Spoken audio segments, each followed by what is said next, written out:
there's a seemingly endless pool of created cards that people have made, and I like reviewing them, and I think you guys do too, so I keep making these videos. It's the only series that I continue. Anyway, the first time I made this video where I reviewed created cards came from the Yu-Gi-Oh forums on the cardmaker.com or whatever, and those were cards that were pretty well made.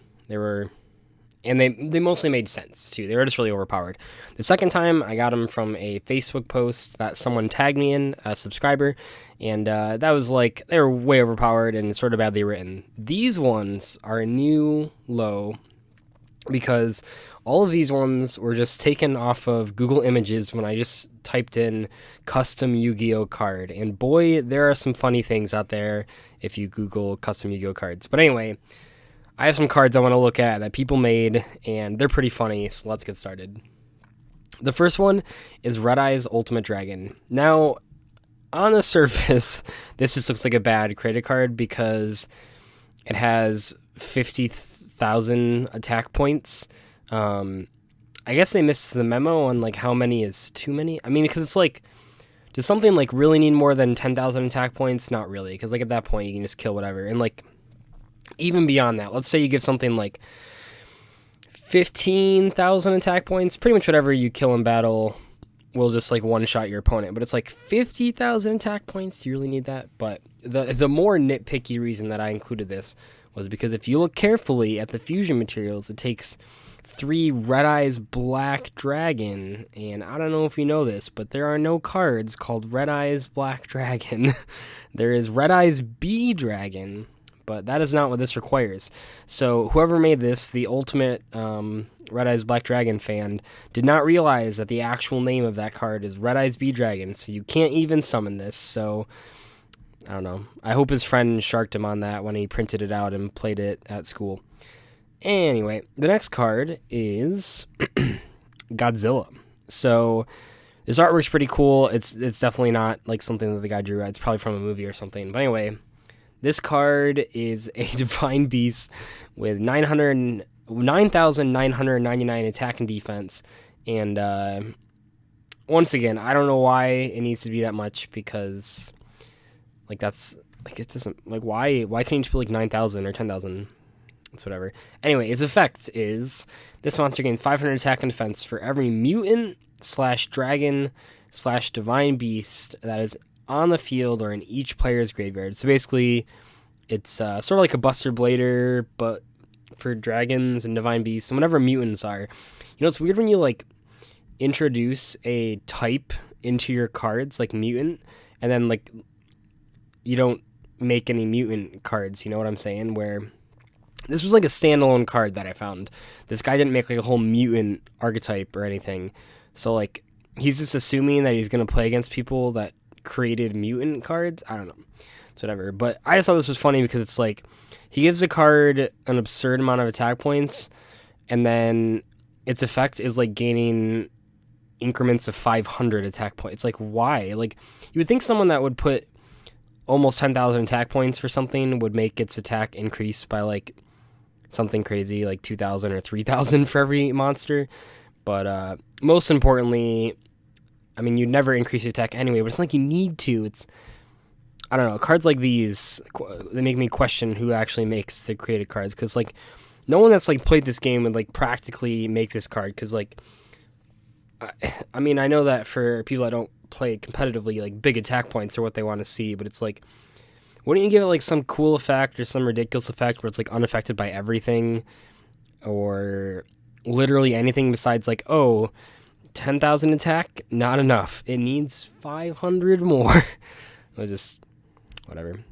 The next card, I've tried to refrain from putting cards like this in here for a couple reasons. So this is Trixie, the Corrupted Magician, and no, I did not mess with the name there. It has those weird lines across. I don't know what that is. Anyway, this is like sort of low-hanging fruit for 2 reasons. First of all, it's My Little Pony, so like, holy shit, yeah, it's easy to make fun of My Little Pony because it's so weird and gross. So that's easy, so I try to avoid that. But then also, I mean, there's like a lot of, I mean, this has a normal monster border, but it's an effect monster, and there's a lot of those, so like, I don't just want to make a whole video where I just like point out that the people that make these cards don't even know what a fuck a fucking infect monster is, because like they don't know what the border looks like, because that shows you that like they really don't play this game. Because like it makes me cringe when I see spellcaster / effect on a normal border. But anyway, let's read this great effect. So it's 1800 attack points. Every time you activate a spell card, this card gains 500 attack during this turn, but you take damage equal to half its original attack. So basically, you activate a spell card, and this thing goes up by 500, and then you take 900 damage. Like, that's really bad. And it's only for the turn, too, right? It's like, isn't Mystical Beast Cerberus just, like, infinitely better? I mean, they're both spellcasters. I suppose this one starts off with more attack at 1800, and I suppose it technically gains more attack. I think Mystical Beast Cerberus goes up by 500. I don't know. Someone will correct me. I should have looked that up. But 900 damage for 500 attack. You would have to, because that means no matter what, if you get this thing up to enough attack to where it can one-shot your opponent, you're like dead because you've taken like 1,000 damage. I just thought like this card was like funny because it's like so impractical. Just why would you ever play a card that, I mean, if you're gonna like make your own My Little Pony card, why wouldn't you just make it like super overpowered? People stop laughing at you for watching My Little Pony. I don't know why you'd make it so bad. I don't understand. Anyway. Dragon's Roar. This is a quick play trap card. Right off the bat, we're great. We're in a great place because quick play trap cards, the best. The fastest. They're so fast. They're quick play trap cards. Use only when Light End Dragon and Dark End Dragon are on your field. That's asking a lot. Just right off. That is asking a lot from a player. I don't think most people play those cards. I mean, Dark End Dragon has come up in some decks, but like Light End Dragon is sort of not good. And have both of them on the field, but maybe we can do a Zodiac combo to get there. Okay, how does it reward you? Activate when either card is a target of an attack. Sure. Instead of taking damage to an attack, attribute both dragons and summon Light and Dark End Dragon from your hand, deck, or graveyard. So you -2 after I'm almost certainly minusing to summon both of those synchros. I mean, how are you not minusing summoning Light End Dragon and Dark End Dragon besides like opening Barrage, Soul Charge, Instant Fusion? Still like super minusing to make 2 synchros, and then if they somehow don't get killed by any card effects, they attack one of them, you just tribute both of them, so it's like they still kill it. I mean, they don't kill it in battle or whatever, but you tribute both of them to like summon a Light and Dark End Dragon, and it's not like Light and Dark End Dragon has like more attack than these monsters, right? I mean it has slightly more attack, but not like a ton more. It's not like you're tributing any 2 dragons. I mean, that might be sort of not terrible because you could like tribute Collapse Serpent or Wiverbuster or whatever. Whereas like you're tributing like 2 monsters that already have like a sizable attack, and like if you could have made them, you could have just made like double Omega. I don't know, maybe Light End Dragon has some like weird, what are Light End Dragon? What the fuck even is Light End Dragon? I love Googling things during videos. It makes for really entertaining content. Anyway, Light End Dragon is pretty bad, I'm pretty sure. Let's see here. Because it's level, yeah, it takes like light attack to have, Okay, like it has stuff to do with like battling. So it's like they wouldn't even attack it anyway. And Dark End Dragon obviously like decreases attack as well. And it's like, just seems really terrible. It's kind of cool. I mean, can't Light and Dark End Dragon like not even be special summon? It's like it doesn't even say ignore the summoning conditions. But that's probably like next level nitpicky. I don't need to go that far. Anyway, the last card, the best card, Kaiju Godzilla. So the important thing to note here is that because it has Kaiju in the name, you can summon this from your deck with Interrupted Kaiju Slumber, which I think is funny because I would bet so much money that this was made way before Kaijus were ever announced. I mean, a lot of these custom cards are really old, so this was probably, I mean, Kaiju is just like a normal word for monster or whatever. So they just put it in there, and then randomly it became relevant. So they were ahead of their time.